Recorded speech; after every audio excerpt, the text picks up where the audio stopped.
ಹಾಗ ಎಲ್ಲರಿಗೂ ನಮಸ್ಕಾರಗಳು. ಮತ್ತೊಮ್ಮೆ ಕಿರಣ್ ಗೆ ಸ್ವಾಗತ. IPL ಸ್ಟಾರ್ಟ್ ಆಗೋಕ್ಕೂ ಮುಂಚೆ ಪ್ರತಿಯೊಂದು ಟೀಮು ಪ್ರಾಕ್ಟೀಸ್ ಮ್ಯಾಚ್ ಆಡ್ತವೆ. ನಾನು ರೀಸೆಂಟ್ ಆಗಿ ನಿಮ್ಗೆ ಅಪ್ಡೇಟ್ ಕೊಟ್ಟಿದ್ದೆ ಲಾಸ್ಟ್ ವಿಡಿಯೋಸ್ ಅಲ್ಲಿ. KKR ಇರ್ಬೋದು, SRH ಇರ್ಬೋದು ಪ್ರಾಕ್ಟೀಸ್ ಮ್ಯಾಚ್ ಆಡಿದಾರೆ ಅಂತ.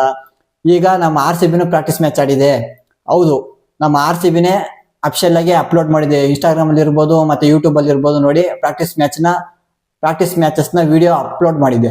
ಈ ಮ್ಯಾಚ್ ಅಲ್ಲಿ ಈ ಪ್ರಾಕ್ಟೀಸ್ ಮ್ಯಾಚ್ ಅಲ್ಲಿ ಯಾರ್ಯಾರು ಯಾವ ತರ ಆಡಿದ್ರು, ಯಾರ್ಯಾರು ಏನೇನ್ ಮಾತಾಡಿದ್ರು ಪ್ರತಿಯೊಂದು ತಿಳ್ಕೊಳ್ಳೋಣ. ಅದಕ್ಕೂ ಮುಂಚೆ ಯಾರ್ಯಾರು ಚಾನೆಲ್ ನ ಸಬ್ಸ್ಕ್ರೈಬ್ ಆಗಿಲ್ಲೋ ಸಬ್ಸ್ಕ್ರೈಬ್ ಹಾಕೊಳ್ಳಿ ಅಂತ ಹೇಳ್ತಾ ಡೈರೆಕ್ಟ್ ಆಗಿ ಮ್ಯಾಟ್ರಿಗೆ ಬಂದ್ಬಿಡೋಣ. ಇಲ್ಲಿ ಪ್ರಾಕ್ಟೀಸ್ ಮ್ಯಾಚ್ ಸ್ಟಾರ್ಟ್ ಆಗೋಕ್ಕೂ ಮುಂಚೆ ದಿನೇಶ್ ಕಾರ್ತಿಕ್ ಅವರು ಮಾತನಾಡಿದ್ದಾರೆ, ಏನಕ್ಕೆ ಪ್ರಾಕ್ಟೀಸ್ ಮ್ಯಾಚ್ ಆಡಿಸ್ತಾ ಇದೀವಿ ಅಂತ. ಹೌದು, ಪ್ರಾಕ್ಟೀಸ್ ಮ್ಯಾಚ್ ನ ಏನ್ ಕಳಿಸ್ತಾರೆ ಅಂದ್ರೆ ಟೀಮ್ ಕಂಡೀಷನ್ಸ್ ಅರ್ಥ ಮಾಡ್ಕೊಳ್ಳಕ್ಕೆ, ಮತ್ತೆ ಯಾವ ಸಿಚುವೇಶನ್ ಅಲ್ಲಿ ಯಾವ ತರ ಬ್ಯಾಟಿಂಗ್ ಆಡ್ಬೇಕು, ಯಾವ ತರ ಬೌಲಿಂಗ್ ಆಗ್ಬೇಕು. ಸಡನ್ ಆಗಿ ನೀವು ಮ್ಯಾಚ್ ಅಲ್ಲಿ ಹೋಗಿ ಆಡಿದ್ರೆ ಅಲ್ಲಿ ಸ್ವಲ್ಪ ಕಷ್ಟ ಆಗುತ್ತೆ. ಆದ್ರಿಂದ ಏನ್ ಮಾಡ್ಬೇಕು, ಒಂಥರ ಪ್ರಾಕ್ಟೀಸ್ ತರ ಮಾಡಿದ್ರೆ ಆಗ ಇವ್ರಿಗೆ ಐಡಿಯಾ ಬರುತ್ತೆ. ಆದ್ರಿಂದ ಇವರು ಪ್ರಾಕ್ಟೀಸ್ ಮ್ಯಾಚ್ ನ ಆಡಿಸ್ತಾರೆ. 2 ಟೀಮ್ಸ್ ಆಗಿ ಡಿವೈಡ್ ಮಾಡ್ಕೊಂತಾರೆ. ಫಸ್ಟ್ ಯಾವ ಟೀಮ್ ಅಂದ್ರೆ ಟೀಮ್ ಕೃಣಾಲ್ ಅಂತ, ಮತ್ತೆ ಇನ್ನೊಂದು ಟೀಮ್ ವೆಂಕಿ ಅಂತ 2 ಟೀಮ್ಸ್ ಆಗಿ ಡಿವೈಡ್ ಮಾಡ್ಕೊತಾರೆ. ಫಸ್ಟ್ ಬ್ಯಾಟಿಂಗ್ ಅಂತ ಆಡಕ್ ಬರೋದು ಟೀಮ್ ವೆಂಕಿ. ಅದರಲ್ಲಿ ನೀವು ನೋಡ್ತಾ ಇರಬಹುದು, ಜಿತೇಶ್ ಶರ್ಮಾ 87 ರನ್ಸ್ ಹೊಡೆದಿದ್ದಾರೆ 37 ಬಾಲ್ಸ್ ಅಲ್ಲಿ. ಸಖತ್ತಾಗಿನೇ ಆಡಿದ್ದಾರೆ. ಇನ್ಕ್ಲೂಡಿಂಗ್ ಕೋಚ್ ಕೂಡ ಹೇಳಿದ್ರು, ಕೋಚ್ ಮತ್ತೆ ದಿನೇಶ್ ಕಾರ್ತಿಕ್ ಸಹ ಹೇಳಿದ್ರು, ಜಿತೇಶ್ ಶರ್ಮಾ ಶಾಟ್ಸ್ ಸಖತ್ತಾಗಿ ಆಡಿದ್ರು, ಬ್ಯಾಟಿಂಗು ಸಖತ್ತಾಗಿ ಆಡಿದ್ರು ಅಂತಾನೆ ಹೇಳಿದ್ರು. ನೆಕ್ಸ್ಟ್ ಟೀಮ್ ಡೇವಿಡ್ ಬಂದು 36 ರನ್ಸ್ ಜಸ್ಟ್ 14 ಬಾಲ್ ಅಲ್ಲಿ ಸಖತ್ತಾಗಿ ಆಡಿದ್ದಾರೆ. ಇವರು ಅದೇ ತರ ಫಿನಿಶ್ ಮಾಡ್ಕೊಟ್ಟಿದ್ದಾರೆ, ಯಾವಾಗ್ಲೂ RCB ಮಾಡ್ಕೊಡ್ತಾ ಇರಲ್ವಾ, ಆ ತರನೇ ಫಿನಿಶ್ ಮಾಡ್ಕೊಟ್ಟಿದ್ದಾರೆ. ಮತ್ತೆ ನಮ್ ವಿರಾಟ್ ಕೊಹ್ಲಿ ಸಹ ಸಖತ್ತಾಗಿ ಆಡಿದಾರಂತೆ, 29 ರನ್ಸ್ ಜಸ್ಟ್ 14 ಬಾಲ್ಸ್ ಅಲ್ಲಿ. ಇಷ್ಟು ಹೊಡಿತಾ ಇದ್ದಂಗೆ ಟೋಟಲ್ ಟೀಮ್ ಸ್ಕೋರ್ ಬಂದು 234 ಫಾರ್ 7 ಟೀಮ್ ವೆಂಕಿ ಅವ್ರು ಹೊಡೆದಿರೋದು. ಇದನ್ನ ಚೇಸ್ ಮಾಡಕಂತ ಬರ್ತಾರೆ ಕುನಾಲ್ ಟೀಮು.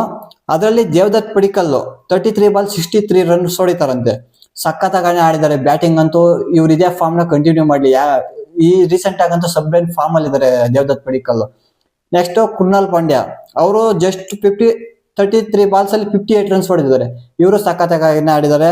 ಮತ್ತೆ ನಮ್ ಕ್ಯಾಪ್ಟನ್ ರಜತ್ ಪಟಿದಾರ್ 25 ಬಾಲ್ಸ್ ಅಲ್ಲಿ 74. ಇದು ಬೇಕಾಗಿರೋದು ನಮ್ಗೆ. ಕ್ಯಾಪ್ಟನ್ ಮೇನ್ ಆಡ್ತಾ ಇದಾರೆ ಅಂದ್ರೆ ನಮ್ಗೆ ಒಂಥರ ಗುಡ್ ನ್ಯೂಸ್ ಅಂತಾನೆ ಹೇಳ್ಬೋದು. ಹೌದು, ಇಷ್ಟು ಹೊಡಿತಾ ಇದ್ದಂಗೆ 247 ಹೊಡಿತಾರೆ 20 ಓವರ್ಸ್ ಅಲ್ಲಿ. ಮತ್ತೆ ಕೃಣಾಲ್ ಪಾಂಡ್ಯ ಟೀಮ್ ವಿನ್ ಆಗುತ್ತೆ, ಯಾಕಂದ್ರೆ ಅವ್ರು ಹೊಡೆದಿದ್ದು 234, ಟಾರ್ಗೆಟ್ ಇದ್ದಿದ್ದು 235 ಅಲ್ವಾ. ಇವರು ಕಂಪ್ಲೀಟ್ ಆಗಿ 20 ಓವರ್ಸ್ ಆಡಿದರೆ 247 ಹೊಡೆದಿದ್ದಾರೆ. ಆದ್ರಿಂದ ಟೀಮ್ ಕೃಣಾಲ್ ಅವರು ವಿನ್ ಆಗಿದ್ದಾರೆ. ಇಲ್ಲಿ ಯಾವುದೇ ಬೌಲರ್ಸ್ ನ ರಿವೀಲ್ ಮಾಡಿಲ್ಲ, ಯಾಕಂದ್ರೆ ಇವ್ರು ಹೊಡ್ಸ್ಕೊಂಡಿರೋದು 235 ಮತ್ತೆ 247. ಇಲ್ಲೇ ಗೊತ್ತಾಗ್ಬಿಡುತ್ತೆ ಯಾವ ಬೌಲರು ಚೆನ್ನಾಗಿ ಮಾಡಿಲ್ಲ ಅಂತ. ಪ್ರತಿಯೊಬ್ಬ ಬೌಲರ್ ಹೊಡ್ಸ್ಕೊಂಡಿರ್ತಾರೆ. ಆದ್ರಿಂದ ಏನ್ ಮಾಡಿದ್ದಾರೆ, ಇವರು ಬೌಲಿಂಗ್ ನ ರಿವೀಲ್ ಮಾಡಿಲ್ಲ. ಬ್ಯಾಟಿಂಗ್ ಚೆನ್ನಾಗಿ ಆಡಿದಾರಲ್ವಾ, ಆದ್ರಿಂದ ಏನ್ ಮಾಡಿದ್ದಾರೆ, ಬ್ಯಾಟರ್ಸ್ ಮಾತ್ರ ರಿವೀಲ್ ಮಾಡಿದ್ದಾರೆ ಯಾರು ಎಷ್ಟು ಹೊಡೆದಿದ್ದಾರೆ ಅಂತ. ಬಟ್ ಈ ಪ್ರಾಕ್ಟೀಸ್ ಮ್ಯಾಚ್ ಆದ್ಮೇಲೆ ಏನ್ರ ಮೇಲೆ ವರ್ಕ್ ಮಾಡ್ತಾರೆ ಅಂದ್ರೆ ಬೌಲಿಂಗ್ ಯೂನಿಟ್ ಮೇಲೆ. ಹೌದು, ಇಷ್ಟೆಲ್ಲ ಮ್ಯಾಚ್ ಅಲ್ಲೆಲ್ಲ ಹೊಡ್ಸ್ಕೊಳಂಗಿಲ್ಲ.